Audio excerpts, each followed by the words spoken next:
విస్తరి ముందేసి పస్తులు పెట్టావే, తీపి వస్తువు చుట్టూ తిరిగే ఈగని చేశావే.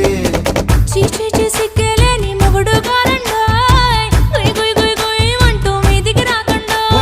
కంపెడి పిల్లలతో ఇంటిని నింపావే, సాపాదిండు సంసారాన్ని మేడెక్కించావే. ఇరుగు పొరుగు ముందు సరసాల తండా, పొకెట్టి పడుకోరే కుక్కలాగా మీ వాళ్ళు, ఏం చేస్తాం ఎక్కేస్తాం ఇట్టాగే డాబాలు. పెళ్ళయి సన్నాళ్ళే అయినా కానీ మాస్తారు, తగ్గేదే లేదంటూ నా కొంగనికే పడుతుంటారు. హే గోదారి గట్టు మీద రామసలకావే,